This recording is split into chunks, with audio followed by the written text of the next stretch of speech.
Spiritual Tips for Meditators. Part 2. By Propizan Vizalo. Means and Ends of Meditation. Since I would like you to take this opportunity to listen and learn from Luangpor Teean, I will not take much time. I will just speak a little bit to comply with his request. Later, you can request him to share more or answer your questions. I think what Luangpor Teean said is fundamental to the Buddhist teachings. He stresses mindfulness. It is very important to practice mindfulness, for it is the heart of Buddhist meditation. When speaking about meditation, we have to bear in mind that there are many kinds of meditation, both formal and informal. In fact, meditation is not an exotic method that has to be imported from the East. Meditation is what we have already experienced, what we have already practiced, whether we are aware of it or not. When you see nature, when you look quietly into yourself, when you reflect on your life, that is meditation. When you try to follow your breath with an expectation of calmness, that is meditation. Meditation can be practiced through drawing, painting, or music. So meditation is what we have already experienced to a certain extent. But, to make our meditation beneficial, fruitful, and worthy of our attempts and the time we spend, the shortest way, according to Buddhism, is to cultivate mindfulness. That is, meditation with awareness. Awareness is the means and end of meditation, and nothing else. For some people, meditation is the way to calmness, but for the Buddha, calmness should only be the byproduct of meditation. It is the reward that we gain from our practice. Yet, we also want to have total self-awareness. Self-awareness, or knowing oneself, is very important, as Luangpor mentioned earlier. According to the Buddha, to know oneself is to liberate our minds from suffering. We are overcome by grief or sorrow and suffer because we are not aware of ourselves. If we become aware, we can see clearly that we are carried away by greed, by anger, by anxiety. Once we become aware of ourselves, mindfulness is established. Once mindfulness is established, it is not easy for sorrow, anger, ill will, or greed to sneak into our minds. Guarding our minds with mindfulness is the secret of removing suffering. Normally, we are not aware of this truth, but if you reflect on yourself, you will realize that the best way to clear your mind from suffering is to make your mind neutral, to maintain your mind in the middle. If we let our minds be subject to feelings of being pleased or displeased, like or dislike, rejection or attachment, our minds will never experience calmness or clarity. With mindfulness, calmness and clarity are possible. So with the formal practice of the Buddha, we can learn how to cultivate mindfulness, enabling us to be free from being all sorts of fire. The Buddha speaks about fire. There are three kinds of fire that burn us at every moment, every day, every hour, every minute: the fire of greed, the fire of hatred, and the fire of ignorance. The fire of greed or the fire of desire, be it sensual desire or desire for becoming, always burns our mind and that make us feel as thought we are lacking. It is quite strange that the sense of lacking is prevalent in Western societies. Despite the material richness, despite the abundance, people are overwhelmed by the sense of lack. They may have a lot of things in their houses, they may have a lot of money in their bank accounts, they may have success in their careers, but people still feel that they lack something. That is why they try to gain more and more, consciously or unconsciously. Mindfulness is very effective at stimulating the knowing element in our minds, the conscious element in our minds. It not only helps us to be awake but also brings calmness, which leads to clarity. And once our minds become clear, insight into the nature of mind is possible. That is why mindfulness is very important. June 8, 1997. The art of meditation. You may have noticed the relationship between body and mind during your practice. They affect each other and we should make the best of them for our practice. You may have observed that when you are upset or mentally tense, your breath may become shallow or you may have chest or leg pain. If you understand this relationship, you can learn how to relax your mind by controlling certain parts of your body. For example, breathing deeply can help you relax. If you want to gain or to attain a desirable of mind, you cannot force the mind directly, but you can condition it by making your body more conducive to the state of mind. The mind is uncontrollable, but it can be conditioned indirectly, by either the body or external surroundings. For example, if you are in this room, you may feel drowsy, but if you go outside, you are refreshed because of the open air, the open space. The drowsiness disappears. That is the relationship between external surroundings and the mind. Use this knowledge of the relationship to the benefit of your mind. If you sit upright during sitting meditation, for example, it is easier for the mind to collect, to concentrate, and to be calm, but if you lean against a wall, you may be sleeping. If you feel very tense, lying down will be helpful, but if you feel normal, lying down will make you sleepy. This is the relationship between body and mind. Please learn how to take advantage of this relationship to improve your practice. During walking meditation, for example, if you feel distracted or your mind becomes busy and wanders without end, walking more slowly can slow your mind. Your mind will be less distracted. The speed of your walk can affect your mind. If you feel tense because of your inward attitude, your mind turns to look inward, stopping the thinking process. In this case, walking faster can help to release the tension. The position of your head also affects your mind. As I told you a few days ago, if you lower your head too much, tension tends to arise because your mind is turning inward. But, if you walk and have an indefinite gaze outward, your mind wanders easily and can be easily distracted. So, positioning your head appropriately will moderate your mind. You have to find the speed that is appropriate for you, not too fast, not too slow. This is an art. Meditation becomes an art because you have to find the balance on your own. If you walk too slowly, your mind becomes tense because it looks inward and concentrate too much on the body and on the thinking process, so you have to speed up. There are two extremes.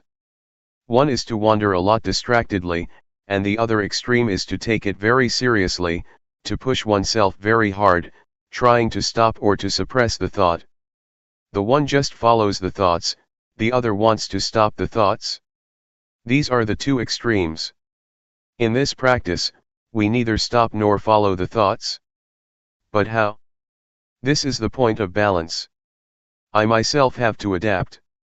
When I feel tense in my legs, I walk slowly. If I walk any faster, I cannot get through the 7 days retreat. Normally, I do not practice the intensive retreat for the whole week, just for a whole day. The rest of the week I do it indirectly and then I may do something else. But to practice 7 days, we have to learn how to do it without being exhausted. It is like marathon walking. If you push yourself very hard at the first kilometer or on the first day, the rest of the days will be disastrous. You have to know how to save your energy so you can go through the whole retreat or marathon. There is no one standard or formula for everybody. You have to find your own way. If you feel tense, it is better for you to look far to relax. When I first practiced, I looked inward so much during the first 3 weeks that I developed a lot of problems. I could not raise my hands or sleep because I tried to suppress my thoughts. I had to cure myself. To turn my mind outward, I had to look at a specific point, during my walking meditation for almost 3 weeks before I felt better. I think for me to look forward, to look far, is good in that situation, but after that I have never used the method again. Now I just look down on the floor but not too much. Luangpor just said, feel relaxed, and just be aware, but I did not know how to apply his teaching to my situation. I think what Luangpor said about the balance is very important. To be aware is to be on the middle ground between following your thoughts and suppressing them. I like to compare awareness to an egg. If you hold an egg tightly, it will break, but if you do not hold it, it will fall. So, you need to hold the egg firmly but not too tightly. For awareness to be possible, you have to handle gently, as if you are holding an egg. If you force your mind to concentrate, to stop thinking, to achieve something better, or whatever, you are going to crush the egg. But if you feel completely relaxed and do not take it seriously, it is like dropping the egg. So, in this method of practice, just hold your mind gently.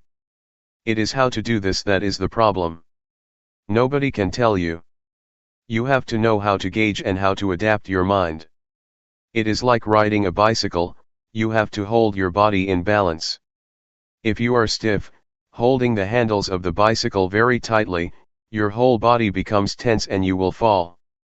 So, bicycle riding is the art of keeping your body as well as your mind in balance. The same goes for meditating. You have to hold your mind in balance, neither too relaxed nor too tense. How to reach this point is the art of the meditator, and this is the problem. When I first practiced, I found it difficult to reach this point because normally we tend to be at one of the extremes, either forcing ourselves or just letting things loose. For the practitioner to arrive this point, one needs to have experience with oneself and learn by oneself. If you arrive this way and know what the middle ground is between the two extremes, you will find it easy to practice without tension. You will be able to work the whole day without a problem. At the same time, you will be able to effectively handle undesirable thoughts. Previously, when we had distracted thoughts or a scattered mind, we responded to in one of two ways, either following it or suppressing it. But if we know the middle way, we will find that just acknowledging our mental condition, just noticing the thought that arises, it will disappear or fade away, without our having to make an attempt to suppress it. In order to reach this point, our attitude is very important. If we want to achieve calmness, to develop mindfulness, or to gain something, we tend to suppress our thoughts. We do not want to be distracted, so we try by all means to stop distractions, thus bringing ourselves lots of problems, mentally and physically. So, just take it easy. Attitude is very important. To take it easy does not mean that you do not make any effort, but rather, practicing the whole day and making lots of attempts. The point is how to make such attempts without having anything to gain. You came here and you must have been motivated by some expectations. But once you start working, once you start raising your hands, you have to ignore whatever brings you here. If you want something during your practice, that means your mind is in the future, not in the present. To practice here is to make our minds present here and now. Mindfulness is the presence of mind. To live your life mindfully means you have to make your mind present in everything you do. When you are watching, your mind is there. When you are walking, your mind is there. When you are taking a bath, your mind is there. That is mindfulness, or the presence of mind. You may wonder how to practice mindfulness while asleep. It depends on how you cultivate mindfulness when you are awake. If you are mindful most of the day, it will take care of itself during your sleep. You will learn that your dreams can be affected by mindfulness. Even consciousness plays a role in your dreams to a certain extent. They are not totally unconscious. They depend on the mindfulness that you have already developed. So, just take care during your waking hours, because it is the period of the day that we can control. It took me about a month to find the middle ground, but I am a bad example. Many people spend about a week to find it. For me, I feel that tension is the indicator of whether I am practicing right or wrong. If I am tense, it means I am practicing the wrong way. After 1 month, I was aware of my thoughts very quickly, which was a surprising experience for me. Sometimes, even now after being a monk for more than 10 years, I practice and I feel tense, which means I am too serious, so I know I have to relax my mind a little bit. I still get tense from time to time, not always at the balanced state, but at least I know how much I have to relax to reach the middle ground. It will be a point you are familiar with. You may get tense, but when you feel relaxed to a certain point, you will know that this is the middle ground for you. You have to find it yourself. Nobody can tell you where it is. There are many indicators for us to be sure whether we have developed enough awareness or not. Sometimes one has a lot of distractions. The mind can become busy, but if you acknowledge the thought very quickly and notice when it occurs, you are aware. Also, to be aware does not mean that you have to be calm. In some situations, the mind is supposed to perform its functions and it is difficult to be calm. As long as you notice that your mind is distracted, it is all right. That is why Luangpor said, do not try to be undistracted, but once you are distracted, you are aware. Once your mind goes out, you are aware. The point is your awareness of your state of mind and knowing it quickly. For a lot of people, meditation time is only the time when they sit cross-legged and close their eyes. Afterwards, they go to work, and cannot think of meditation. Meditation is limited to the room, in the morning and in the evening. But for us, the meditation zone means trying to make the whole day, or a certain period of the day, a time for meditation, even though you do not close your eyes and are still at work. It should start at a portion of the day, and then enlarge its zone.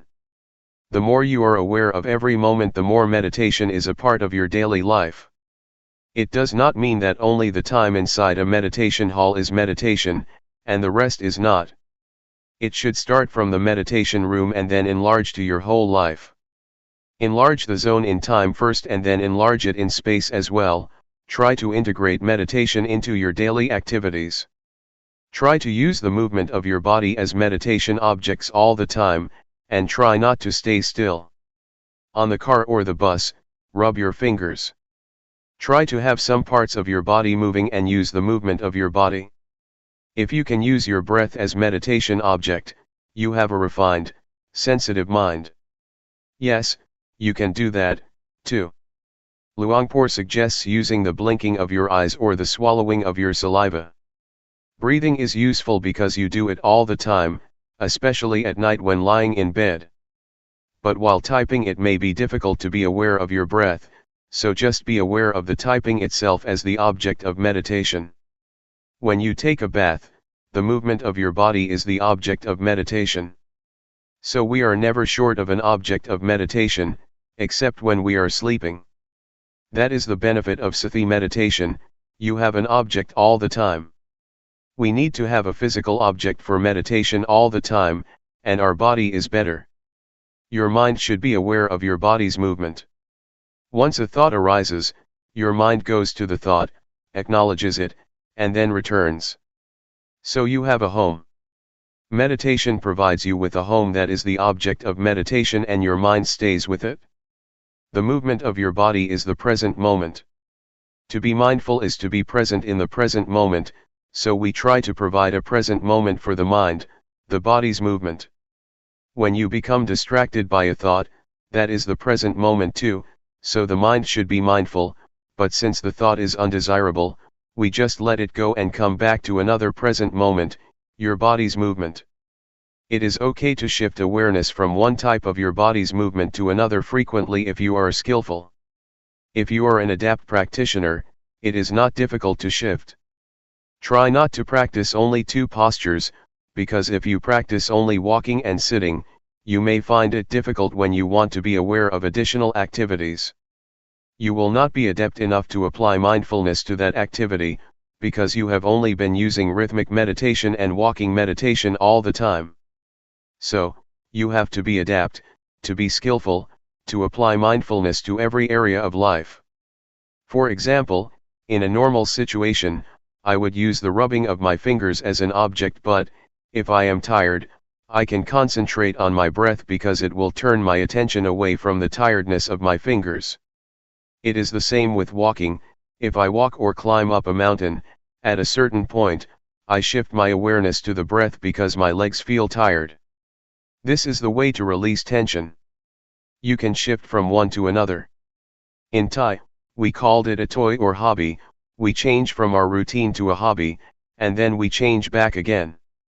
To make meditation more entertaining, we find something strange, something special, something new to play with, and then after we feel we have had enough, we return to the main posture.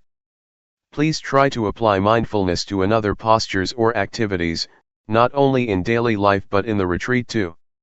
When I practiced with Luangpor Teean, sometimes he asked me to clean the floor. He gave me a broom and asked me to be aware when I was doing that job. He wanted me to not stick to the two main postures. During the first few minutes, I felt disturbed, unable to be mindful of the work, because I had limited my activities to only two postures, and did not know how to apply mindfulness to that work. But later I knew.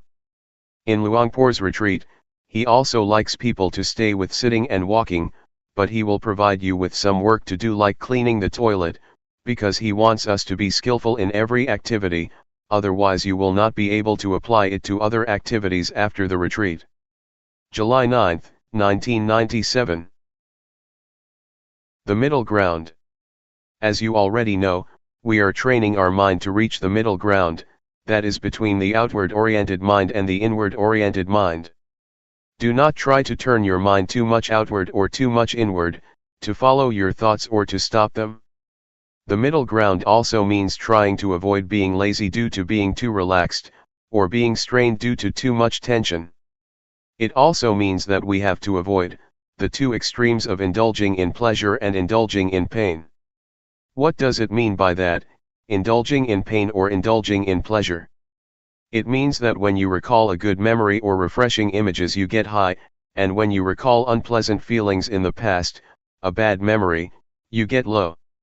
If you are moved like that, that means you are already indulging in pleasure or pain. If you are stuck in the pleasant feeling, that means you are indulging in pleasure, which is one extreme. If you get low or become angry, because of your thoughts about somebody that you have bad experiences with, you become dragged down by such thoughts or memories, or if you feel upset because of dissatisfaction with your practice, means that you are indulging in pain.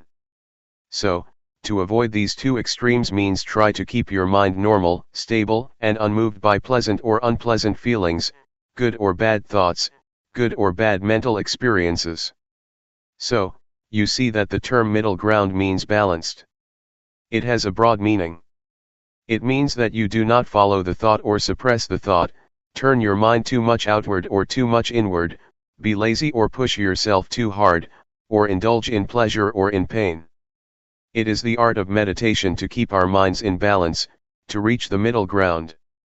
You may feel it is very difficult to attain this state of mind, even though you have come closer to it.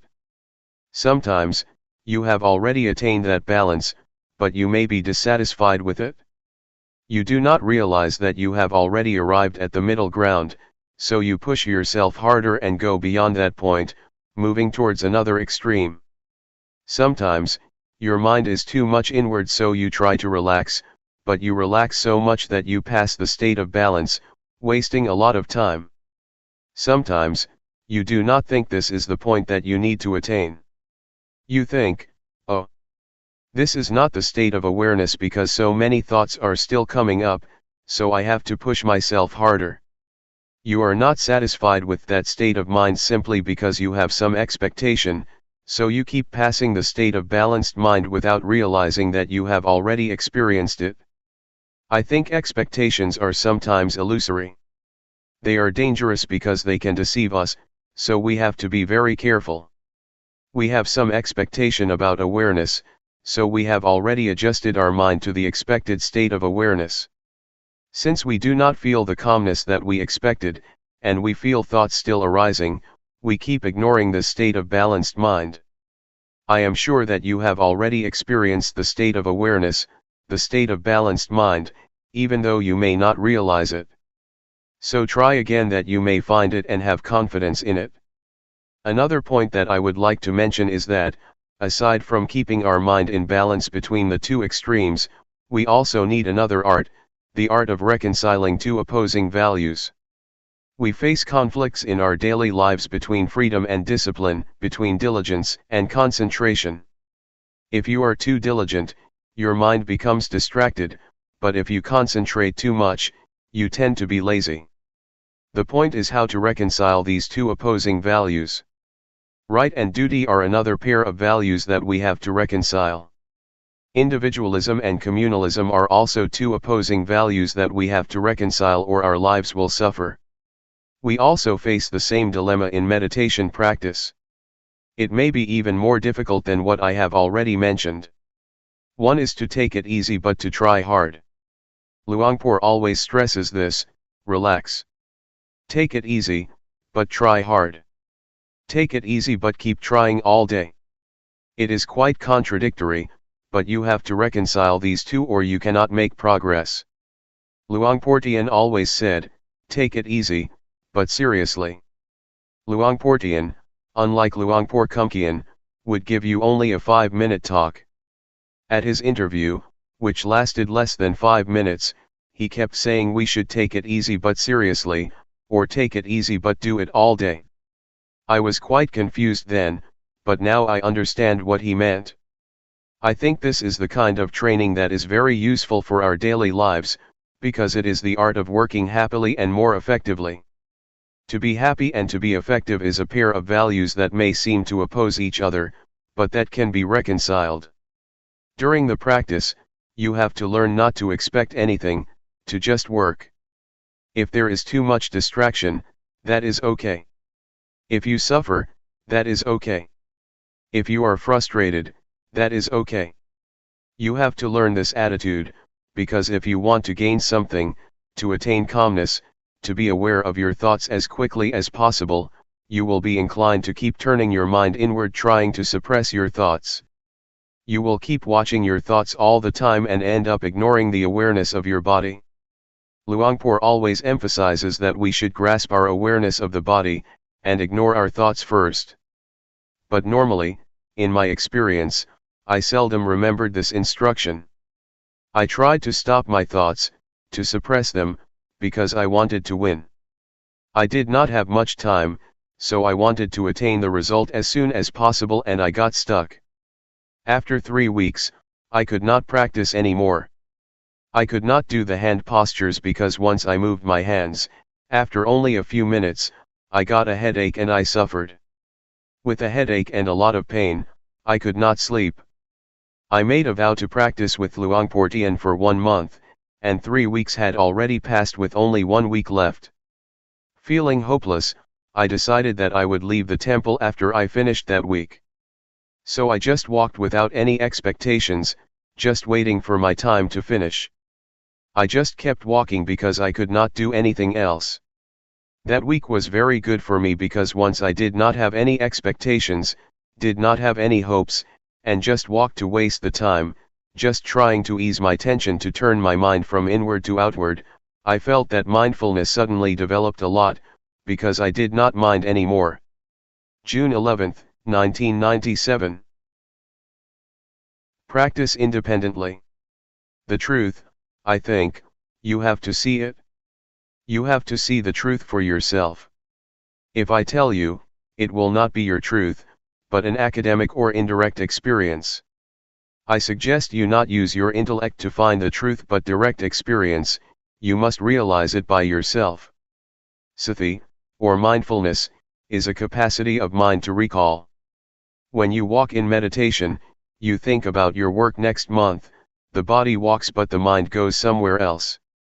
Then, you recall that you are supposed to be mindful while walking. That is mindfulness. When your mind comes back to walk, you feel the sensation of walking and have clear comprehension. That is awareness. It is very important for us to try to experience awareness directly. It is also a capacity of the mind. One cannot experience awareness through thought or the intellect, for it is beyond the realm of intellect. You have to experience it directly with your feelings. We use a lot of thought, a lot of intellect, but rarely the faculty of feelings or awareness. When you want to touch something, you have to touch it with the hand, not the glove. Intellectualizing awareness is like touching something through gloves. It is not awareness, not a direct touching with your mind. I would like to recommend you to practice independently. Independent of what? First, be independent of time. When you walk or practice, do not worry about the time. Some practitioners set the time, saying they will walk or sit for 1 hour. Then they set the clock in front of them. This will make hell out of their practice because they are concerned about the time, whether they have completed the hour or not. Even with 30 minutes left, they still worry. They are anxious about when they will reach the hour. Do not worry about the time or the clock, practice without any references, allowing your mind to get in touch with mindfulness or awareness. Sometimes you are also concerned about other people. Why does this person walk so quickly? Why does she walk so slowly? If you keep asking and comparing yourself with other people, you will not be sure whether it is good for you to walk slowly or quickly. That is why you should practice independently, unconcerned with other people. You have to find your own way, the suitable speed or suitable pace for yourself. Everybody has his or her own way of practice. Please ignore what the other people do, just be concerned with yourself. Another thing that may cause you anxiety is the notion of awareness, or the concept of mindfulness. You have some idea about awareness or mindfulness. When your experience does not fit with that notion or idea, you feel unhappy, you feel uncertain, you feel unsure about the practice. Please forget whatever notions you may have about mindfulness or awareness, even words by the master, or the teachers. The master said that awareness is like this, and mindfulness is like that. You become attached to these words. When your experience does not fit with these words or ideas, you feel unhappy. When I first practiced, I was confused. Somebody said you have to be aware like this, but the other master said you have to be aware like that. I was bewildered. Which one is the real awareness? It is difficult to explain what awareness is like. You cannot convey awareness by words, but have to know it from your experiences. This is true even of color. When you see this robe, you know exactly what color it is, but to express it out loud people use different words. Somebody says this is yellow, but others claim it is orange. Different people use different expressions even for the same thing. Please ignore these references. The fourth thing to be independent of is the previous results that you may have obtained. Yesterday, you experienced calmness, you achieved wonderful practice, and then you want your practice right now to be the same. That is another kind of reference that you should avoid. If you have such references or if you are concerned with past results, you may be unhappy. They will never fit with one another. Ignore the results of the past and start again at the present moment. Practice independently, independent of previous results. It is already the past, let us ignore it.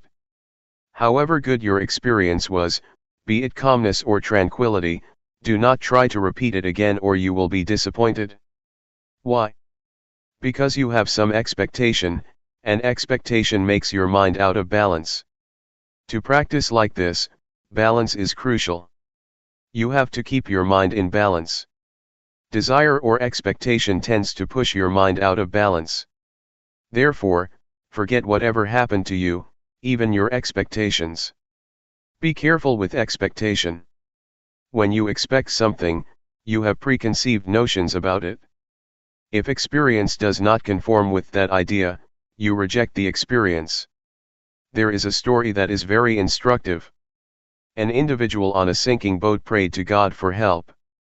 Being very devout and sincere, he sincerely believed that God would help those who have faith in him. During his prayer, a lifeboat came by and asked him to join. He said, "No, I believe God will help me, because he never ignores those who have faith in him." So, the lifeboat left him behind. 1 hour later, the sea level was already at his chest. A fisher's boat came. He said, "No. God will help me." Another hour later, the sea level was already up to his neck. A patrol boat came. He replied again, no. So, he drowned and went to heaven because he was a good person. When he met God, he asked, God, why did you forsake me? I prayed for you even at the time of crisis. God replied, you fool. I sent 3 boats to help you. Why didn't you take the boat? The man expected a miracle. In reality, no miracles happen. God's action is not miracle, he works through ordinary events. So, with expectation, the person tried to reject even the help of God. Do not be too concerned with expectations, or you will reject the experience that you have already achieved. Just work independently of expectation, and try to get in touch with real awareness through direct experience. When you get a result, it will be the true outcome of your practice. Do not bother with miracles or preconceived expectations. Question: how can you forget everything and not have any expectations or references? Answer: it can be done through repetition. In the first hour it may not be easy to forget, but if you practice more and more, you will feel in harmony with the practice, and then this notion will pass away. Nevertheless, you have to do it repeatedly, over and over again. Then, a new kind of habit will develop, the habit of letting go and forgetting expectations. Question: that is very, very hard. Answer: it is possible, if you try to be at the present moment. I found that when I feel in harmony with the practice, I do not care about the rest. To be in harmony with the practice takes time, but it is possible. We call it, to be at the present moment. When you have developed that habit of being at the present moment, you will be less distracted by expectations, by time or schedules, by other people's practice. Question: are you suggesting that we totally ignore previous experience on how to get there? Answer: I suggest you do that when you start the practice. However, when you finish, you may review and think about which one is the way. During the practice, try to be at the present moment, otherwise, your previous results will distract you from the practice. Question: when we start the practice again, we will take reference of the previous experience, right? Then, how can you practice independently? Answer: a kind of habit will develop within you. Question: right, I see what you mean, inherit a habit from the previous practice instead of knowledge. Answer: yes. It has already happened to you, because all of you have been practicing for a long time. You have inherited some habits or some tendencies. That is the most important, more important than something in your mind. Question: not to be guided by thought, but by your natural movement or habit. Answer: yes. This is what we call adept or skillful, you become more skillful. Take swimming for example. Thinking, or recalling the instructions, does not help you much when you are swimming. You have to be at the very present moment. Whatever you do will become a tendency or habit in you. Once you know how to swim, it becomes your second nature. It becomes a part of you. No matter how much time has passed, maybe 10 years, you still know how to swim because it has become your nature. I think mindfulness or practice is like that. Once you know how to adapt your mind to be aware of the present moment, it becomes your nature. You may give up the practice for a while, then come back. In the beginning it is difficult, but after you practice for a few minutes, it will come back. Which I call habit. I myself, when I practice, never think much of the results. I think only that this will form a new habit. Once the habit has developed, it is easier to practice. This is how you train children to take a bath or to brush their teeth. At first, they refuse, but you just push them to brush their teeth. It becomes their nature and they will go to the bathroom to brush their teeth on their own. Mindfulness is like that. In the beginning, your mind follows the thoughts and never comes back. Then, you call it back. Second time, it goes again, following the thoughts and comes back. The third time, it comes back quickly, faster, but still takes a long time. Then, You call it back all the time, many times, it returns faster and faster. The unintentional thought will become shorter and shorter. In the beginning, it is like a train of thoughts with 12 cars of thoughts. After practicing for a few days, it becomes 10 cars. The train of thoughts becomes shorter, shorter, and shorter. Then, only one car of thoughts, because your mind becomes faster. It is the habit of the mind to come back faster. This is what mindfulness is. You need not to stop the thoughts. Your mind will come back on its own. July 8, 1997. Harmony within. Meditation practice is to train ourselves to be in harmony with ourselves, or to be in harmony with the present moment. To be in harmony with the present moment has a broad meaning. It means that we have to be content with what we have, with what we are doing, and also with what we are at the present moment. To go deeper than that, it means to be content, accepting the thoughts or emotions that we have at the present moment. To accept does not mean that you are lost, or follow the thoughts. That is not acceptance. Accepting means keeping our mind normal, not reaching to the thoughts whatever they may be. This is the only way to free our mind from all kinds of thoughts or emotions. Whether they are positive or negative thoughts, pleasant or unpleasant emotions, agreeable or disagreeable feelings, just observe them and learn to come to terms with them. People, in general, are likely to react to the thoughts or emotions that they have. To be precise, they are not reacting, but attached, or clinging, to the emotions or thoughts that arise, even unpleasant feelings. It may sound strange, but we do cling to unpleasant feelings or emotions. You may have noticed that when we experience anger, we never try to let it go. We keep recalling the incident that causes us anger, and keep reminding ourselves about the behavior of that person that upset us. We cling to that negative emotion or experience and never try to let go of it. We may want to, but we never try. We just cling to it, grasping the anger, the anxiety, or whatever. Thus we cannot sleep at night, because we keep thinking about this and that despite the fact that they are unpleasant feelings, emotions, events, or experiences. That is why I say we cling to it. We do not accept it the way it is, but cling to it. That is what the Buddha called indulging in pain or indulging in suffering.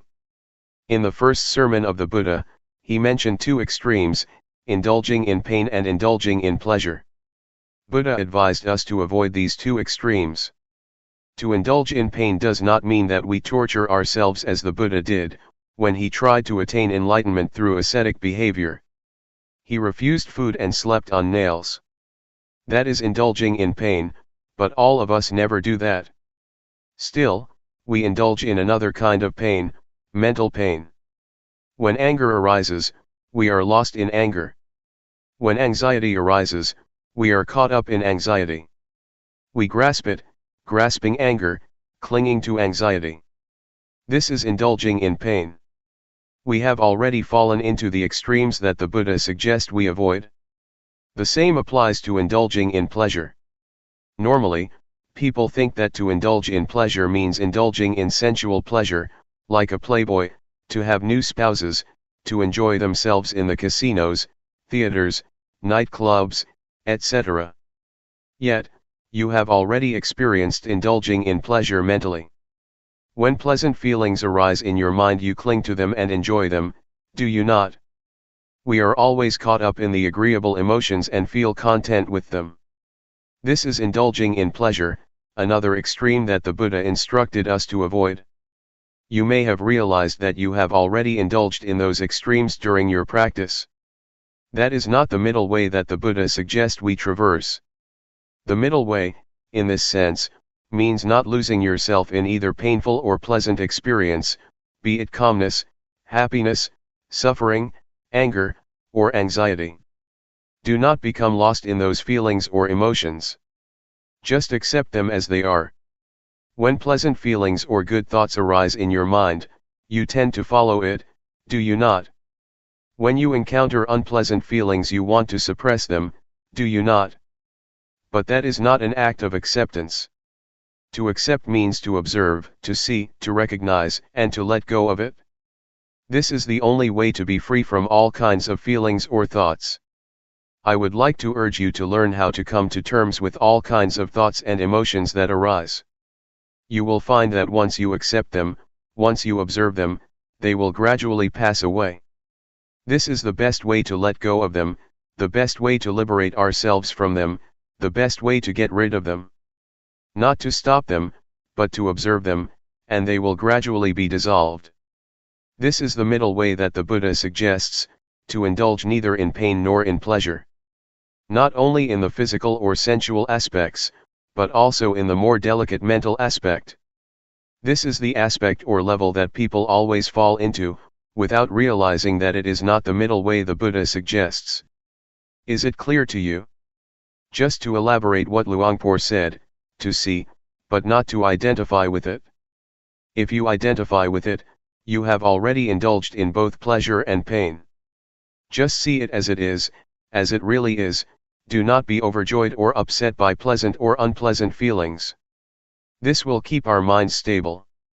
That is what we call accepting the way we are in the present moment, and being in harmony with the present moment. That's all for this morning. Thoughts always trick you or make a fool of you. They need your attention, as a child always asks for his mother's attention. They are very clever and have many tricks to fool you, to draw your attention. Persuading you, the thought says, come. Come talk with me. Come join me. Come interact with me. In the beginning, you may think that you know their tricks, but their tricks are endless. When I practice, I say to the thoughts, no, I will not interact with you. Whatever thoughts arise, I will turn my back on you. Yet, they have many new tricks to make a fool of me. Sometimes they ask, hey, why don't we think about the Dhamma? Investigating Dhamma is good, isn't it? So I jump into the thoughts, and later realize, oh, I fell into your trap again. That's all right. You should try to have strong will. Sometimes you have very beautiful and excellent ideas. You may think about the glorious past, a beautiful moment in the past, or somebody whom you would like to talk with. The thoughts will try to persuade you to interact with them, but you should have strong determination to resist their temptation. In the beginning, it may be difficult. With the support from mindfulness, with the strength of mindfulness, you will feel it increasingly easier to ignore the call or temptation of the thoughts. Later, you will find that it becomes your natural response because, after a period of practice, the temptations of the thoughts become less enticing and less powerful. Why do they become less powerful? Because the thoughts become shorter and shorter. In the beginning the thoughts are long, like a train of thoughts. Gradually, the thoughts become shorter, shorter and shorter. The shorter a thought is, the less powerful it is. That is why you will find it increasingly easier to turn your back on them, and accept them the way they are. Once a thought arises, do not bother with it. Just see it and say to yourself, that's the way it is. Whatever the thoughts or feelings arise, be they good or bad, wholesome or unwholesome, just see them without being disturbed or annoyed by them. Yet, in the beginning, you may feel upset with yourself, because you never realized that bad thoughts or evil ideas could arise in you. Some desire will come up, and you will have never realized that you could have such bad ideas, such evil thoughts. But, it will arise. If you are mindful enough, you will accept it. That's the way it is. Gradually the equanimity arises. So I suggest you maintain the attitude of acceptance. Whatever ideas, whatever thoughts, whatever emotions occur in your mind, just try to keep them normal and have no preferences, like or dislike, appreciation or aversion. Try to avoid these two extremes, and just accept them the way they are. This is the second mantra I would like to present to you, that's the way it is. The bad thoughts that arise, the evil ideas that arise, are beyond your control.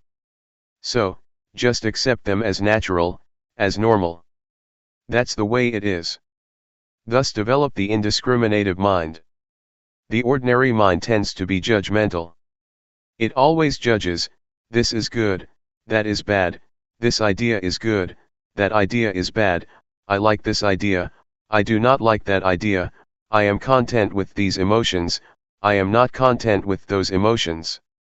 With a discriminating mind you will never experience peacefulness.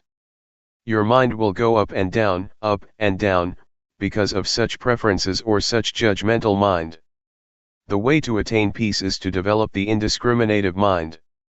Have no preferences or judgment, and see everything as it really is. Accept it as the natural process that occurs to your mind. They are just visitors, coming and going. No matter how good or bad the idea is, any kind of idea, just let it come and go, appear and disappear. Do not be bothered with it. Just see it, take note of it, and then come back, returning your attention to the body's movement. In brief, try to resist the temptations of the thoughts. They need your attention because that's the only way they can sustain themselves. Unless you give them your attention, they cannot survive. They can exist only with your support. If you do not pay attention to them, they will just pass away. This is the best way to handle the emotions. Do not suppress them, stop thinking, nor force your mind to drop these thoughts. Just say to yourself, when the thoughts arise, that's the way it is. July 9, 1997. Calmness and insight. There are two words that Luangpor always mentions, mindfulness and awareness. Both are like twins. They are interchangeable, help each other, and always come together. Mindfulness is that which recalls. For example, you are moving your hands, but you forget that you are doing it because your mind is distracted. Then, you remember that you should be attentive to your hand movement. That capacity to recall is mindfulness. Mindfulness recalls and brings your mind back to the action of your hands. When your mind is attentive to your hands, or to any activity, you become aware of your body, aware of yourself. This is awareness. Once you are aware of any activity, you know what should be done as far as that activity is concerned. This is clear comprehension, another function of awareness. When you are aware of an object and attentive to it, your mind becomes increasingly collected and composed, thus enhancing concentration. Awareness also gives rise to and strengthens mindfulness. Sometimes, while you are supposed to be aware of your body's movement, your mind becomes distracted. Awareness of your body's movement sometimes helps your mind to recall that you must be mindful of your body, and that's why it can help to bring your mind back. It awakens mindfulness, bringing back the mind. For example, when you are listening to someone's speech, you rub your fingers. You may be distracted by the environment, by your worries or your concerns about something else. Suddenly, you feel the sensation of your fingers, and the sensation helps you to remember that you should be listening to the talk. So, mindfulness becomes function and brings your mind back to the talk, to be attentive to it. This is how awareness helps mindfulness to function, or take place. Mindfulness, awareness, and concentration are closely related. Mindfulness gives rise to awareness, awareness gives rise to concentration, and vice versa. They help each other, enhancing each other. Don't be confused when Luangpor sometimes mentions mindfulness, and a few moments later he mentions awareness or mindfulness and awareness. They are the same. Technically they are not the same, but in practice they work very closely together. Briefly speaking, mindfulness brings the mind back to the activity or meditation object. Once your mind is with the object, you have awareness, you know and you see clearly. With the functions of mindfulness and awareness as I mentioned, two things will occur. The first is calmness. It arises because you are not distracted by thoughts or by external stimulation. Your mind does not wander around because your mind is attentive to, or tied to, the meditation object. Thoughts may arise in your mind, but they are short and do not disturb you much. You may feel hot, you may feel cold, but it does not give rise to anger or upset you, because mindfulness brings you out of the anger or negative qualities, and back to the object of meditation. But, if you do not have an object of meditation, your mind can easily be caught in the anger, that is the result of unpleasant feelings. So, mindfulness and awareness help you to let go or be free from the discontentment. That is why calmness and relaxation are possible for the one who has mindfulness. The second thing that happens when you have mindfulness is wisdom, or clarity of mind. It happens because mindfulness and awareness keep your mind from liking or disliking, from being up or down, from being content or discontent. They keep your mind stable and without bias. If you have preferences, if you are discriminative and like or dislike, you have bias and you cannot see things clearly as they really are. This will not be the case if you have mindfulness. For example, when anger arises, you will not be caught up in it, you will distance yourself from it and see the anger. You do not reject anger, but just see it. You can see how it exists and how it passes away. But, if you get into the anger, you cannot see, and you cannot know the anger. Just as when you are in this hall, you cannot see what this hall looks like, unless you go outside, only then can you see what the Kuan Yin hall looks like. You have to be outside so that you can see clearly what or where it is. How can you be outside the anger if you do not have mindfulness? Mindfulness helps you to be outside the thought and see it as really is. That is why Luangpor always emphasizes that, you have to see. You should know. You should not be lost in any kind of thoughts, be they good or bad, of pleasure or pain, so that you can see and know. Truth will reveal itself. In short, as I mentioned, there are two kinds of results that will take place, calmness and insight, or wisdom. Yet, you should bear in mind that calmness is not the primary aim of this meditation. The primary aim is insight. If you take calmness as the primary objective, it is easy for you to become lost in calmness, and then you cannot even see what it is. Just recognize that calmness is like this, when it manifests itself, and do not be overjoyed with it. Just see that that's the way it is, and then try to maintain your mind to see, to be clear, keep knowing, keep observing.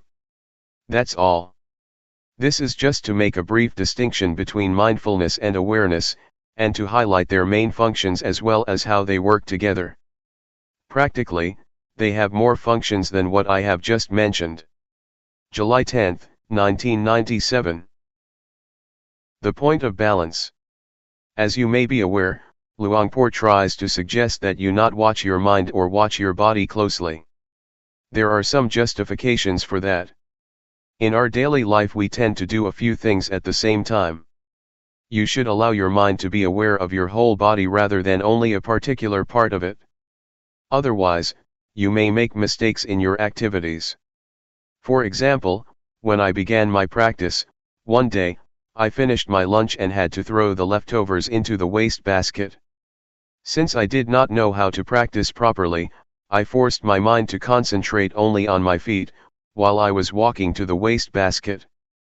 When I arrived at the basket, I threw the leftovers into the basket, and forgot that not only the leftovers but the fork and spoon were also thrown away. Why? Because I concentrated too much on my feet. I did not allow my mind to be aware of my whole body, to be aware of the act of holding the plate with the leftovers and the fork and spoon. If you force your mind to concentrate only on one part of your body, you limit your awareness to that part and forget the rest. There is another story of a practitioner, who wanted to concentrate on every act of her movement in detail. Before she went to the office she had to get dressed. She concentrated on her act of dressing very consciously and very intensely. When she took the shirt, she concentrated on it. While wearing the shirt, she also concentrated on every movement of the wearing. The same applied to putting on her trousers, her socks, and her shoes.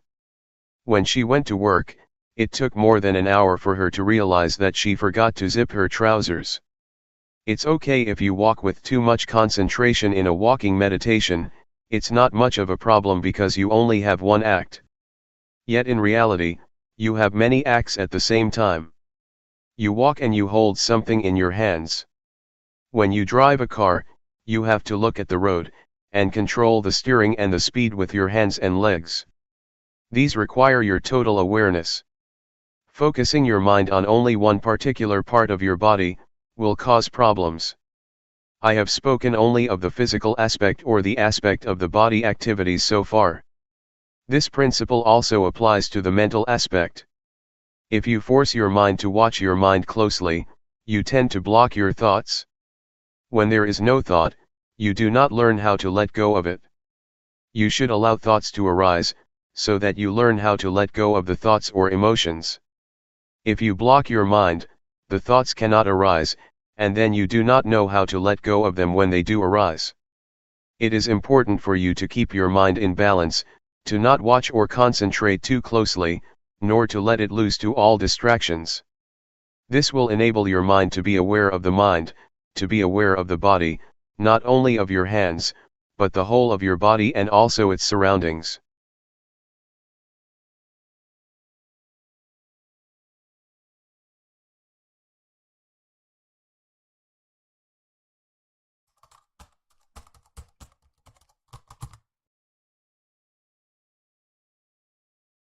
May all beings be at ease. Whatever living beings there may be, whether they are weak or strong, omitting none, the great or the mighty, medium, short or small, the seen and the unseen, those living near and far away, those born and to be born. May all beings be at ease.